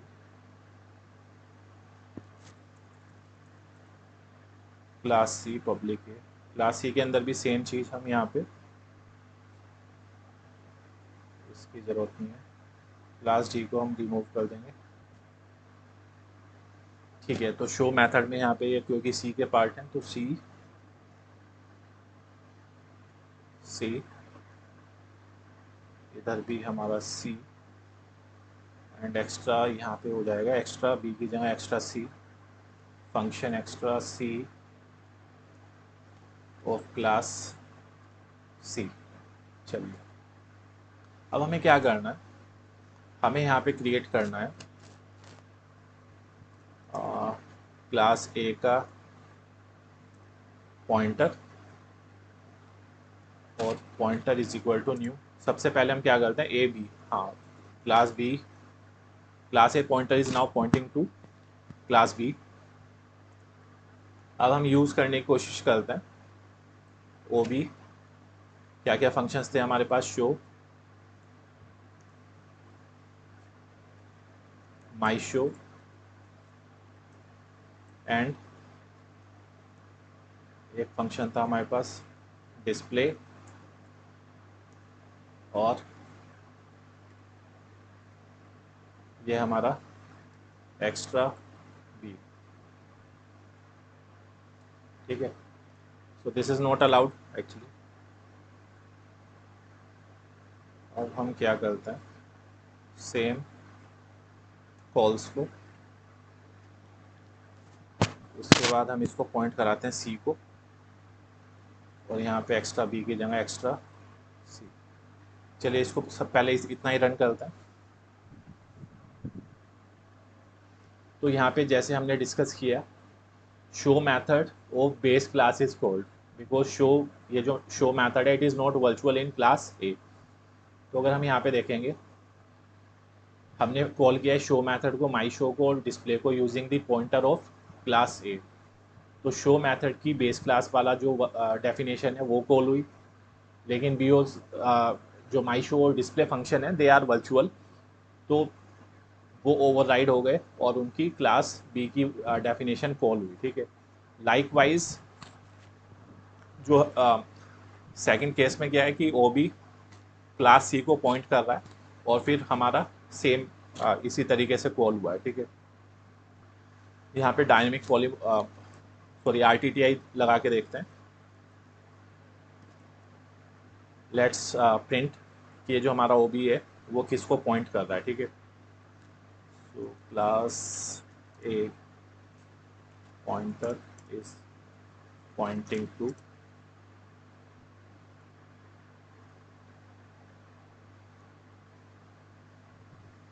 we have type id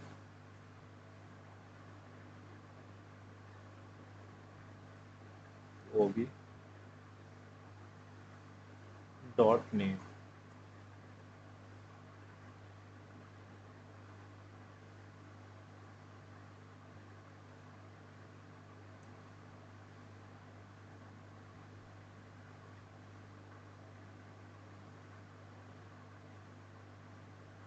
इसको रन करते हैं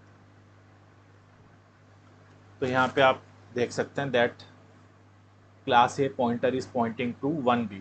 मैंने आपको बताया 1 क्यों आ रहा है यहाँ पे। 1 is the length of this class, class name. अगर क्लास का नाम ए बी सी होगा तो उसमें 3 अल्फ़ाबेट्स होंगे ए बी सी, तो यहाँ पे 3 ए बी सी प्रिंट होगा। ठीक है, ये सेम कोड हम नीचे प्रिंट कर देते हैं।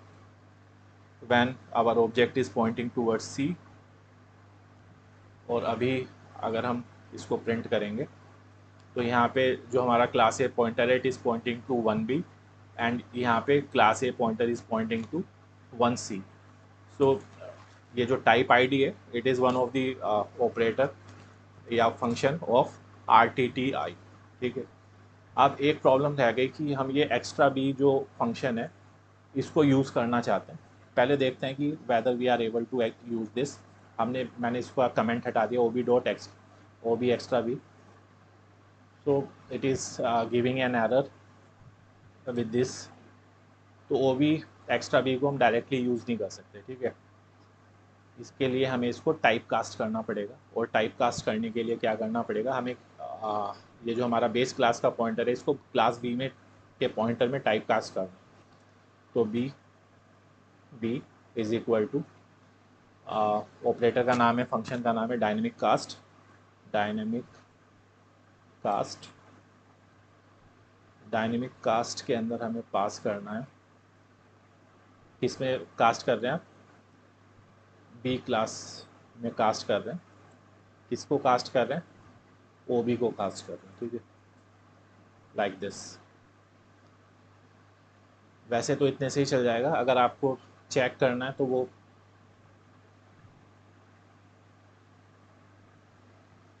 सॉरी यहाँ पे ओ बी नहीं आएगा, यहाँ पे आएगा B.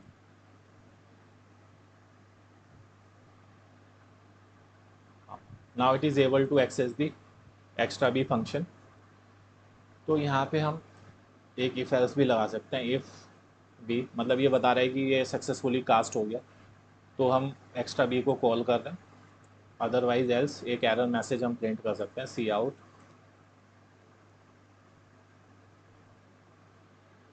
This class A pointer is not pointing to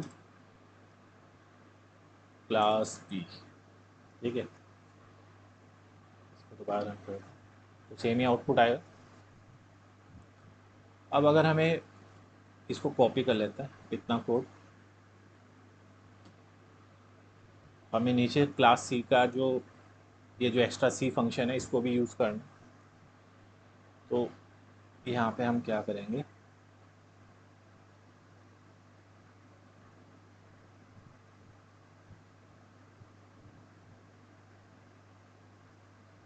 हाँ,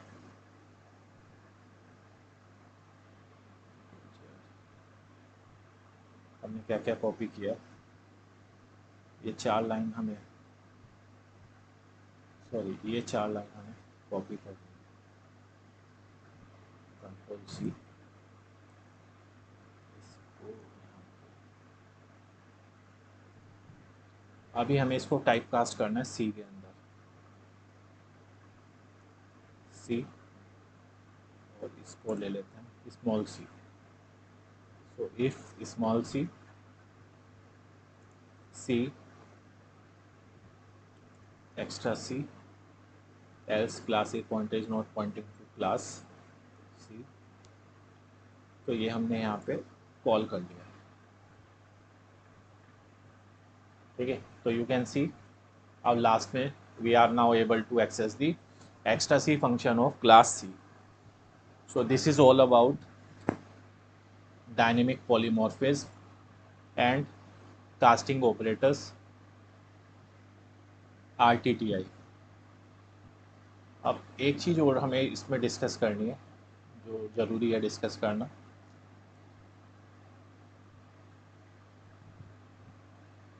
वो क्या है। अब मैं क्या करता हूँ, इसको थोड़ा सिंप्लीफाई करता हूँ, ठीक है। ये जो एग्ज़ाम्पल है हमारा, इस एग्ज़ाम्पल में से क्लास सी को डिलीट कर देता है, थोड़ा लेंदी हो रहा है।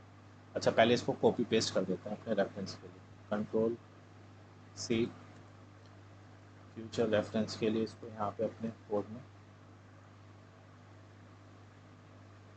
ये हमने कॉपी कर दिया, ठीक है। अब हमें क्या करना है, क्लास सी को हटा देते हैं, क्लास सी को हटा देते हैं और अपनी क्लास में एक कंस्ट्रक्टर और डिस्ट्रक्टर और ऐड करते हैं, ठीक है। Let's add a constructor and A destructor,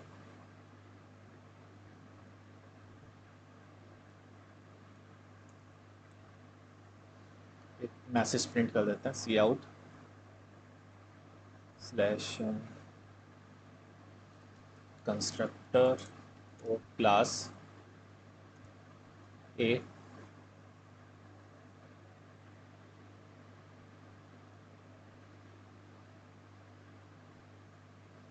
constructor of, sorry, destructor of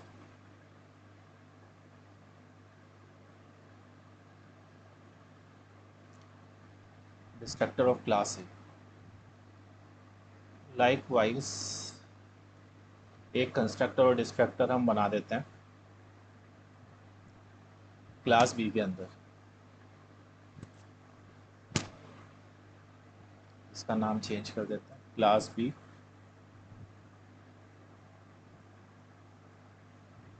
और यहाँ पे क्लास बी, ठीक है। नाउ ये जो सी वाला कोड है सब हटा दीजिए।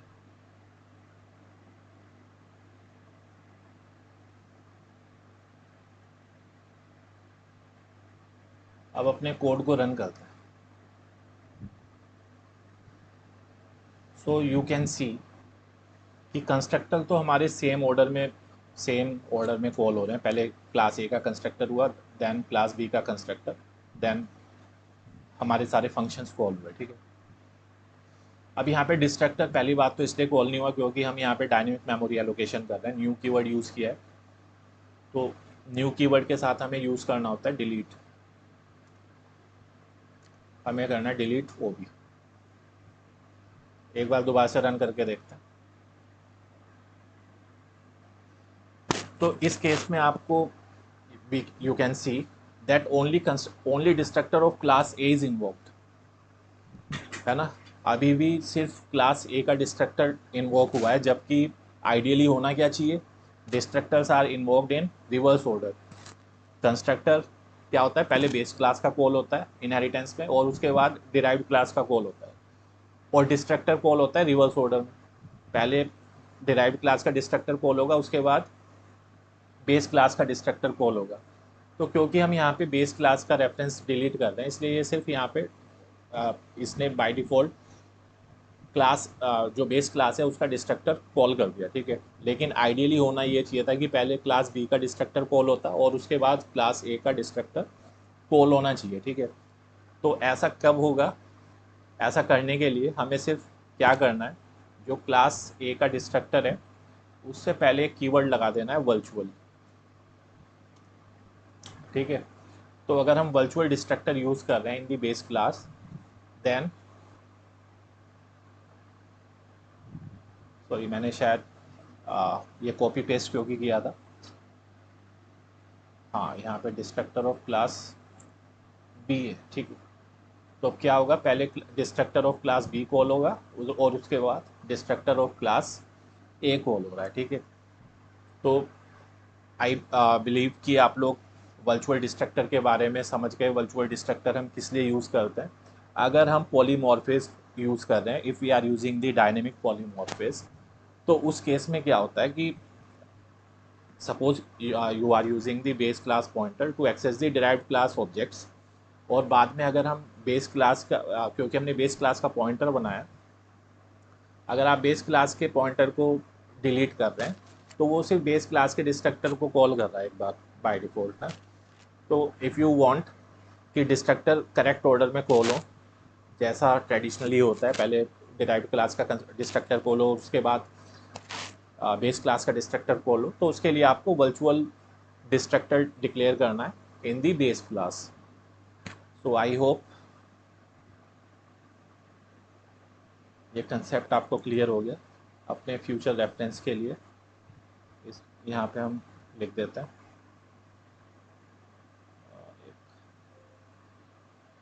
Virtual destructor programme.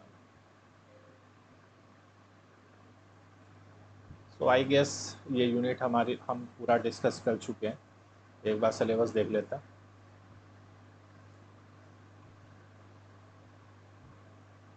ओके, हाँ, तो base class access control, inheritance, protected members, inheriting multiple base classes, ये हम देख चुके हैं। कंस्ट्रक्टर कैसे वर्क करते हैं, कंस्ट्रक्टर डिस्ट्रक्टर का behaviour with the inheritance we have seen, granting access we have already seen कि पब्लिक प्राइवेट प्रोटेक्टेड को कैसे एक्सेस यूज़ करना है इनहेरिटेंस के साथ। वर्चुअल बेस क्लास हमने डिस्कस कर लिया जब हमने डायमंड प्रॉब्लम को यूज़ किया है। पॉलीमॉर्फिज्म में वर्चुअल फंक्शन का क्या रोल है, प्योर वर्चुअल फंक्शन का क्या रोल है, that we have seen. Virtual functions की हायरार्की, प्योर वर्चुअल फंक्शंस, हाँ ये दोनों डिस्कस कर लिया है। अर्ली और लेट बाइंडिंग, अर्ली और लेट बाइंडिंग का मतलब ये है कि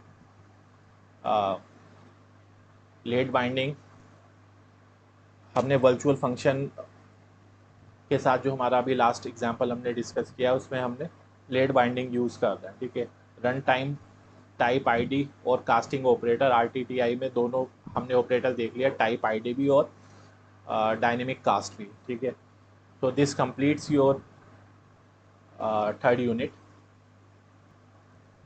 सो I believe you enjoyed the video and इस वीडियो से आई बिलीव कि आपको ज़रूर कुछ ना कुछ फ़ायदा होगा। So thank you. अच्छा, लास्ट में ये अर्ली और लेट बाइंडिंग, अगर हम अपने लास्ट एग्जांपल में जाएं